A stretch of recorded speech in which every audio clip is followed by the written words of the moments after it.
Triple S connection ng Onyx. Naglabas na naman ng bagong combo. Pwede naman.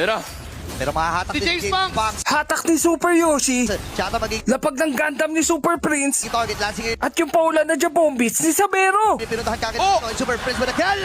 Sa likod na bagay naman pupunta na ng AB Brad. So nakapatay na ng isa. Nagamit niya yung go away. Pero siya ata mamaalam din. Apat ang biyero ang tumba. Oh my. Onyx PH, laban naman sa AP Bren. Parehas galing panalo ang magkabilang team. Kaya panoorin natin kung sino ang matatantosan ng unang talo. Hey guys okay na, hindi na ako langaw. Isa na akong tunay na tao ngayon. At least mukhang tao. At least. Bro, what are you talking about, man?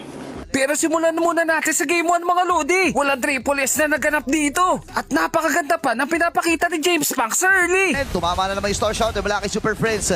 Habang James kakakadikit Banks? kanila, pumasok si James Banks. Super Prince ay tutumba. First blood para sa The Man with a Million Moves. Nagamit na rin yung Revitalize ni Kirk. Pero pinagtutulong na ng mga member din ng AB Brand. Pero kailangan ata nila umatras.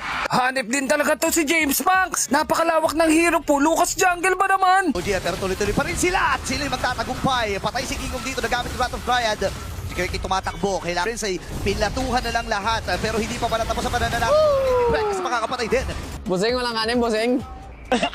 Nakakatakot naman tong Lucas na to. Pati si Sabero ay walang takas. Pero doon sa may damo. Subukan natin nila muna. James Banks! Oy! Ay, pinuntahan na nagagad si Sabero. Hindi na ikasa. Yung torn apart memory. O di ba ang lakas ng AP Bren mga Lodi? Aapatin na nga nila si King Kong dito. Ang lima pupunta rin ngayon. Kung kailangan umatras, double dash ay kanyang nagamit. James Banks hindi talaga tatantanan. AOG ay nagamit. Double dash muli. Iwas-iwasan. Ayan na, minamay King? micro. Apat na. Apat to. Dapat pala. Para dito sa AB Brand. Tol, kulang nga apat. Kikong. Circling Eagle ay nagamit na rin. Parang tagilid talaga ang laban para sa Onyx. Pati ang Purple Buff ay pinagkakaita kay King Kong. Tapos, lamang pa sila ngayon Uy, nakuha! sa mapa. Nakuha! Nakuha pa ni JM Pinkman yung purple buff ni King Kong. Yun pala yun, no? Yun pala yun. Gets ko na.